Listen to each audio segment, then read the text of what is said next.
Rail हादसे पर PM Modi से लेकर रेल मंत्री तक इस वक्त घायलों को संभालने में जुटे हैं। इस ट्रिपल ट्रेन हादसे को लेकर कई थ्योरियां भी सामने आ रही हैं। लेकिन सवाल यही उठ रहे हैं कि आखिर मेन लाइन पर दौड़ रही कोरोमंडल एक्सप्रेस अचानक डीरेल कैसे हो गई। प्रधानमंत्री नरेंद्र मोदी ने देश को भरोसा दिलाया है कि हादसे के हर पहलू की जांच लगातार हो रही है और सच देश के सामने आएगा।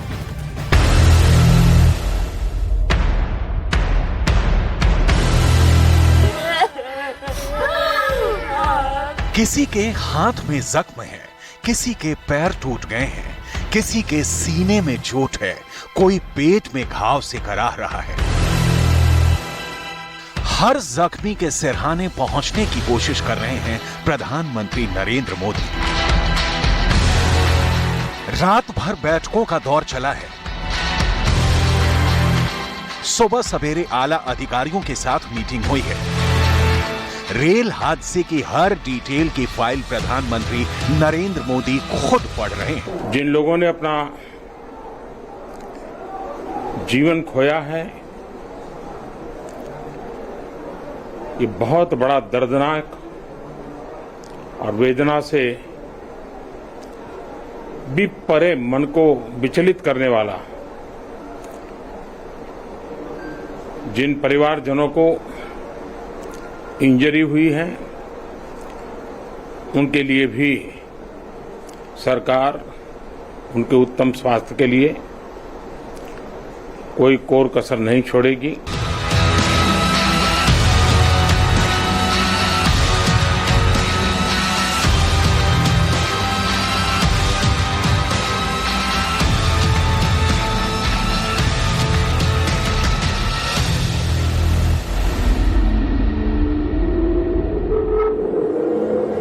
बुलेट ट्रेन दौड़ाने के सपने के बीच 3 ट्रेनों की टक्कर ने देश को हिला दिया है।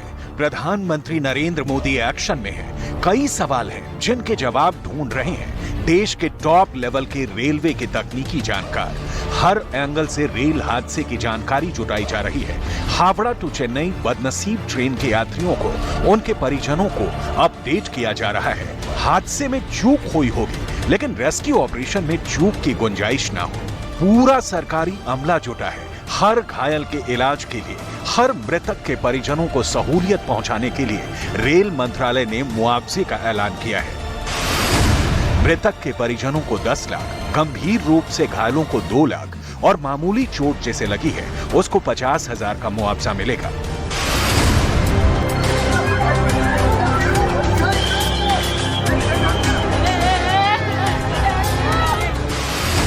इसके अलावा प्रधानमंत्री कार्यालय ने ओडिशा में ट्रेन दुर्घटना के मृतक के परिजनों के लिए 2 लाख रुपए और घायलों को 50,000 रुपए देने की घोषणा की है।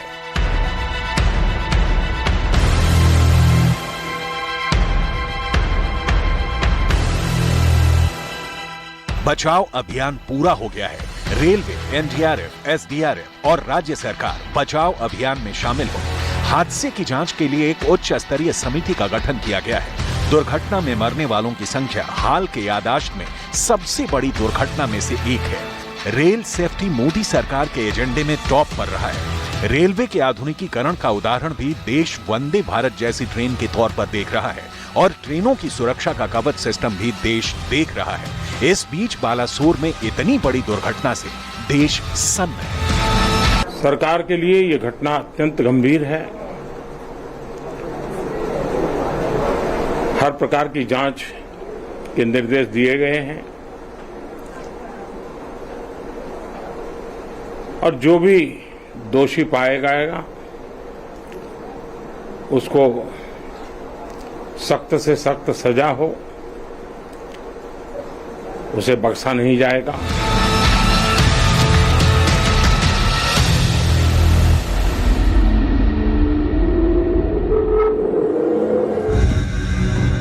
घटनास्थल पर प्रधानमंत्री नरेंद्र मोदी समझ रहे हैं कैसे हुई इतनी बड़ी दुर्घटना, कहां हुई चूक, किससे हुई भूल। हर एक बारीक से बारीक बातें समझ रहे हैं। रेल हादसे में गई जानों के लिए सिर्फ शोक संदेश नहीं, बल्कि आगे किसी और की जान रेल हादसे में ना जाए, इसका कैसे हो पुख्ता इंतजाम।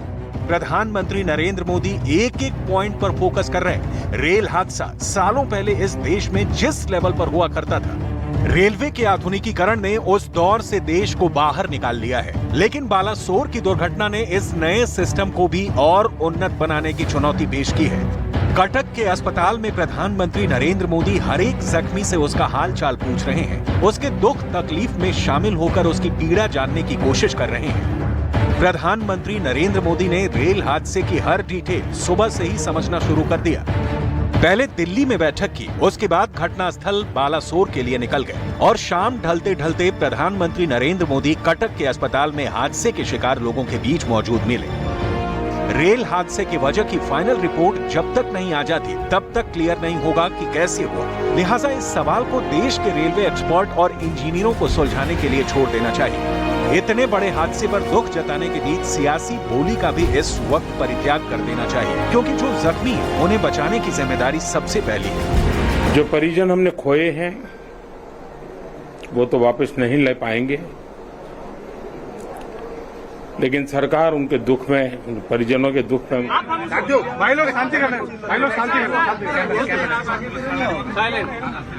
सोरो मेडिकल में जो भी पेशेंट्स यहाँ पे आए, वेस्ट बंगाल के मुर्शिदाबाद के,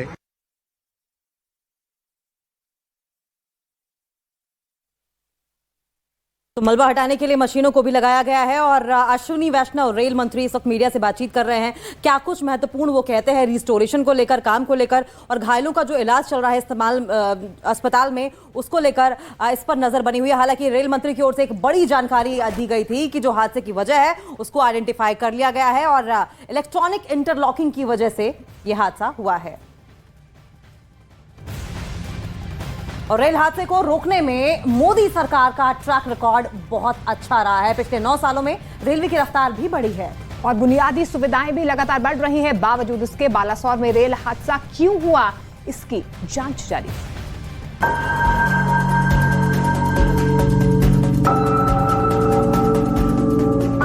रेल हादसे को रोकने में मोदी सरकार का ट्रैक रिकॉर्ड बहुत अच्छा रहा है। पिछले 9 सालों में रेलवे की रफ्तार भी बढ़ी है और बुनियादी सुविधाएं भी बढ़ी है। लिहाजा ये समझना जरूरी है कि टक्कर होने से बचाने वाले कवच सिस्टम के अलावा वो कौन सा फुल प्रूफ सिस्टम रेलगाड़ियों में फिट किया जाए जो उन्हें डिरेल होने या पटरी से उतरने से भी रोक सके। यहाँ आपको रेल दुर्घटना कैसी हुई इसकी थोड़ी सी जानकारी देना बहुत जरूरी है।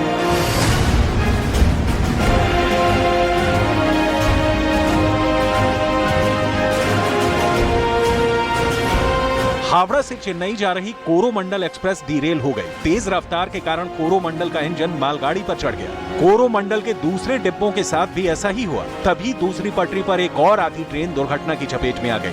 कोरोमंडल के डीरेल डिब्बे दूसरी यात्री ट्रेन से जा भिड़े। तो ये सबसे पहले समझना होगा कि दुर्घटना ट्रेनों की टक्कर के कारण नहीं हुई, बल्कि ट्रेन के पटरी से उतर जाने का नतीजा है। ऐसे में एक बार फिर ध्यान रेलवे की बुनियादी संरचना की ओर जाता है, क्योंकि ट्रेन की रफ्तार के मुताबिक पटरी का होना भी जरूरी है। रेलवे इसके लिए सजग है, सावधान है और सचेत भी है। लेकिन बावजूद इसके हादसा होता है तो किए गए इंतजामों का दोबारा परीक्षण करना बहुत जरूरी हो जाता है। ये रेल हादसा एक सबक है कि इस परिस्थिति में ट्रेनों को दुर्घटनाग्रस्त होने से कैसे बचाया जा सकता है। मुझे पूरा विश्वास है कि हम इन घटनाओं से भी बहुत कुछ सीखेंगे और अपनी व्यवस्थाओं को भी और जितना नागरिकों की रक्षा को प्राथमिकता देते हुए आगे बढ़ाएंगे। दुख की घड़ी है, हम सब प्रार्थना करें इन परिजनों के लिए। रही बात ट्रेन एक्सीडेंट की घटनाओं को रोकने के लिए भारतीय रेलवे की कवच टेक्नोलॉजी की, तो इस तकनीक का सफल प्रयोग पिछले साल ही किया जा चुका है। हालांकि ये तकनीक देश के सभी रेल रूट पर उपलब्ध नहीं है। इस टेक्नोलॉजी को सभी रेलवे ट्रैक पर लागू करने की दिशा में काम जारी है। उड़ीसा सरकार का भी, यहाँ के प्रशासन के सभी अधिकारियों का, जिन्होंने जिस तरह से इस परिस्थिति में अपने पास जो भी संसाधन थे लोगों की मदद करने का प्रयास किया। मैं यहाँ के नागरिकों का भी हृदय से अभिनंदन करता हूँ, क्योंकि उन्होंने इस संकट की घड़ी में, चाहे ब्लड डोनेशन का काम हो, चाहे रेस्क्यू ऑपरेशन में मदद की बात हो, जो भी उनसे बन पड़ता था करने का प्रयास किया है। फाइनेंशियल एक्सप्रेस की रिपोर्ट के मुताबिक 31 दिसंबर 2022 तक कवच के तहत भारतीय रेलवे नेटवर्क के 1415 किलोमीटर रूट को कवर किया गया है। फिलहाल दिल्ली मुंबई, दिल्ली हावड़ा कॉरिडोर पर कवच को लेकर काम चल रहा है। हर साल 4000 से 5000 किलोमीटर में इस तकनीक को लागू किया जाएगा। ऐसे में आने वाले कुछ सालों में ही देश भर में कई बड़े रेलवे रूट के कवच सिस्टम से लैस होने की संभावना है। कवच की डिटेल आपको भी जरूर जाननी चाहिए, क्योंकि हिंदुस्तान में रेल सिर्फ सवारी नहीं, देश को जोड़ने का जरिया है। कवच स्वदेशी रूप से विकसित ऑटोमेटिक ट्रेन प्रोटेक्शन सिस्टम है। रेलवे के मुताबिक कवच टेक्नोलॉजी ट्रेनों की आपस में भिड़ंत को रोकने का काम करती है। इस तकनीक में सिग्नल जंप करने पर ट्रेन खुद ही रुक जाती है। पिछले साल मार्च में कवच टेक्नोलॉजी का सफल परीक्षण किया गया था। खुद रेल मंत्री अश्विनी वैष्णव इस दौरान एक ही ट्रैक पर दौड़ रही 2 ट्रेनों में से एक गाड़ी में सवार थे। तो सवाल सिस्टम की चूक का कम, भूल की ज्यादा लगती है। रेलवे जब 150 किलोमीटर की स्पीड से ट्रेन दौड़ा रहा है और इस बीच कहीं पटरी उस मुताबिक नहीं है, तो हादसा सिर्फ किसी खास ट्रेन के साथ ही नहीं होता, बल्कि देश कई हादसों का गवाह होता। लेकिन ऐसा है नहीं, और यही जिम्मेदारी और सूझबूझ की और गुंजाइश पैदा होती है कि रेलवे सेफ्टी के लिए कुछ और कदम उठाने होंगे, कुछ और एक्शन लेने होंगे। प्रधानमंत्री नरेंद्र मोदी इसी खातिर बालासोर घटनास्थल भी पहुंचे और अस्पताल भी।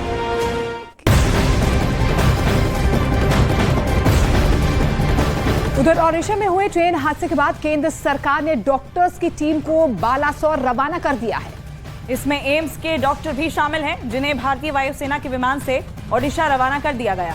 डॉक्टर अपने साथ दवाइयां और जरूरी सामान भी अपने साथ लेकर गए हैं, जिससे कि जो जरूरतमंद हैं उनको सही तरीके से इलाज मुहैया कराया जा सके।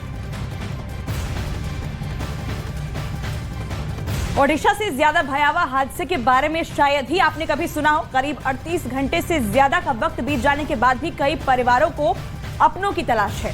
किसी के घर का चिराग बुझ चुका है, कोई बच्चा यतीम हो गया है, तो कई परिवारों को अब भी उम्मीद है कि इस हादसे के बाद भी उनका अपना लौट आएगा।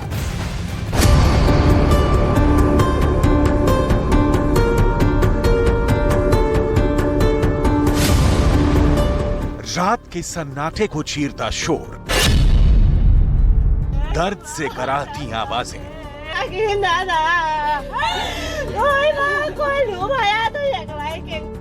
आह से गूंजता इलाका,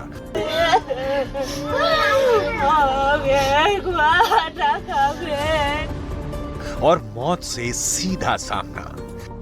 शालीमार से चेन्नई के लिए निकली इस ट्रेन में बैठे यात्री अपना सफर तय करने के लिए सवार हुए थे, लेकिन इस सफर के पूरा होने से पहले ही एक हादसे ने सब खत्म कर दिया। हादसे के बाद मौत और परिवार में मचे मातम से इस सफर का अंत हुआ। शाम 7:20 ओडिशा के बालेश्वर जिले में बाहानगा स्टेशन के पास से हावड़ा शालीमार एक्सप्रेस गुजर रही थी। तभी ट्रेन डीरेल हो गई। उसका एक हिस्सा लूप लाइन पर खड़ी मालगाड़ी से टकराया और दूसरा हिस्सा दूसरी तरफ से आ रही पैसेंजर ट्रेन से टकराया, और आगे का हिस्सा कोरोमंडल एक्सप्रेस का डीरेल होने के बाद मालगाड़ी से टकराया। हादसे के बाद पूरे इलाके में चीखों, सिसकियों और आहों के सिवा कुछ सुनाई नहीं दे रहा था। खून और मदद को पुकारती आवाजों के सिवा कुछ नहीं दिखाई दे रहा था। अंधेरे में अपनों की तलाश शुरू हो गई थी। ट्रैक के अंदर बाहर हर कहीं खून ही खून दिखाई दे रहा था। इस हादसे में अब तक 250 से ज्यादा लोगों की मौत का दावा किया जा रहा है। कई आंखों को अब भी अपनों की तलाश है।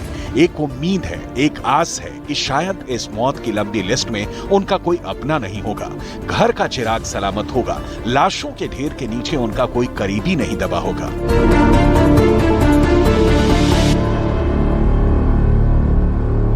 है सर, हाँ, इधर से गाड़ी जा रहा था तूफान में, उधर से मार गली आया, टकरा गया दोनों, ये कीपर आ गया। तो वही सर 2 आदमी हमारा गायब है। 3 आदमी में एक आदमी हॉस्पिटल पहले आया, इसको खोजने लगा तो वो आदमी किधर है वो पता नहीं है हमको। तो कोई ऐसा भी है जिसके लिए ये सफर उसकी जिंदगी का आखिरी सफर बन गया।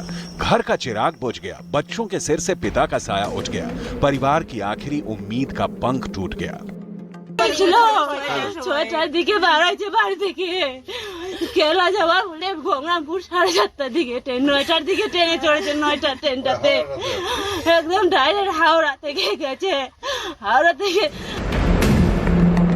मोर्चरी में रखे शवों में एक शव वो भी था जो घर पर अकेला था, जिसकी कमाई के भरोसे परिवार जिंदा था, जो अपनी रोजी के लिए ही इस सफर पर निकला था। लेकिन ये सफर उसकी जिंदगी का आखिरी सफर बन गया और परिवार ने अपना बेटा खो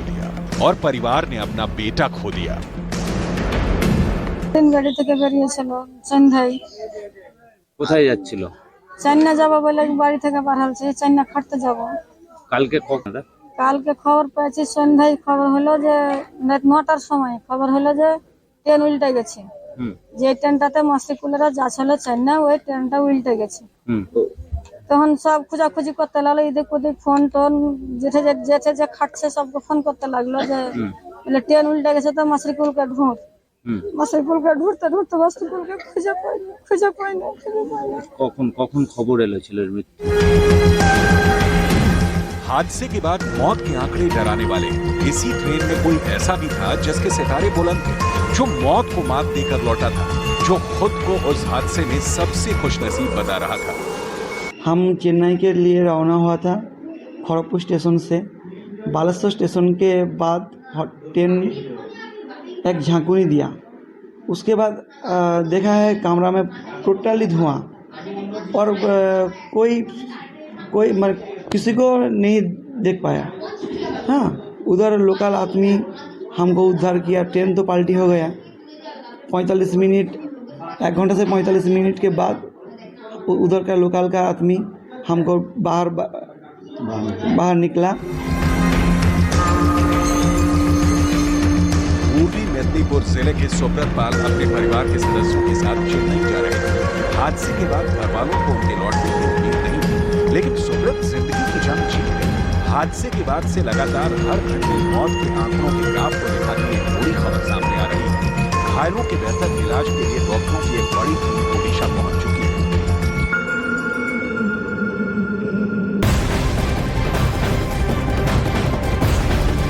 और इस वक्त बालासोर ट्रेन हादसे पर बड़ी खबर मिल रही है। रेलवे बोर्ड दोपहर 1 बजे इस पर जानकारी देने वाला है। बड़ी जानकारी आपको बता दें कि रेलवे के अधिकारी इस हादसे को लेकर जानकारी साझा करेंगे। दोपहर 1 बजे ये प्रेस कॉन्फ्रेंस रेलवे की तरफ से की जाएगी। हालांकि आपको बता दें कि रेल मंत्री अश्विनी वैष्णव की ओर से ही पहले बता दिया गया है कि रेल हादसे की वजह इलेक्ट्रॉनिक इंटरलॉकिंग है। इलेक्ट्रॉनिक इंटरलॉकिंग की बदल जाने की वजह से है, कवच बड़ी वजह नहीं थी, जैसा कि ममता बनर्जी की ओर से कहा गया है। और इसी पर अब रेलवे बोर्ड की ओर से 1 बजे जानकारी दी जाएगी कि हादसा कैसे हुआ। बालासोर रेल हादसे पर ये बड़ी अपडेट सामने आ रही है। तो रेलवे अधिकारी प्रियंका हमारे सहयोगी फोन लाइन के जरिए हमारे साथ जुड़ रही है। प्रियंका, क्या जानकारी मिल पा रही? दोपहर 1 बजे रेलवे के अधिकारी पूरी जानकारी देंगे कि कैसे ये रेल हादसा हुआ। जी बिल्कुल, माना जा रहा है कि जो बालासोर का रेल हादसा हुआ है, इसको लेकर जो डेवलपमेंट्स हैं, जो काम अभी चल रहे हैं, उसको लेकर ब्रीफ किया जाएगा। 1 बजे के लगभग ये प्रेस कॉन्फ्रेंस रहेगी। साथ ही साथ ये भी बताया जा रहा है कि किस तरीके से क्राइसिस मैनेजमेंट किया जा रहा है या कैसे इस ऐसे मौके पर रेलवे काम करती है, उसके बारे में भी बताएगी। लेकिन सबसे अहम यही है कि बालासोर एक्सीडेंट से जुड़ी हुई तमाम जानकारियों को साझा किया जाएगा, ऐसा अनुमान फिलहाल लगाया जा रहा है। ठीक है प्रियंका, शुक्रिया आपका ये जानकारी साझा करने के लिए। तो दोपहर 1 बजे प्रेस कॉन्फ्रेंस होगी रेलवे की तरफ से, जिसमें और जानकारियां साझा की जाएंगी कि आखिर यह हादसा हुआ कैसे था। तो ओडिशा ट्रेन हादसे के बारे में जिस किसी ने सुना उसकी रूह कांप गई। तस्वीरें ऐसी जिन्हें देखकर मन विचलित हो जाए। हादसे के बाद मौत का आंकड़ा 288 तक पहुंच गया है। ट्रैक की सफाई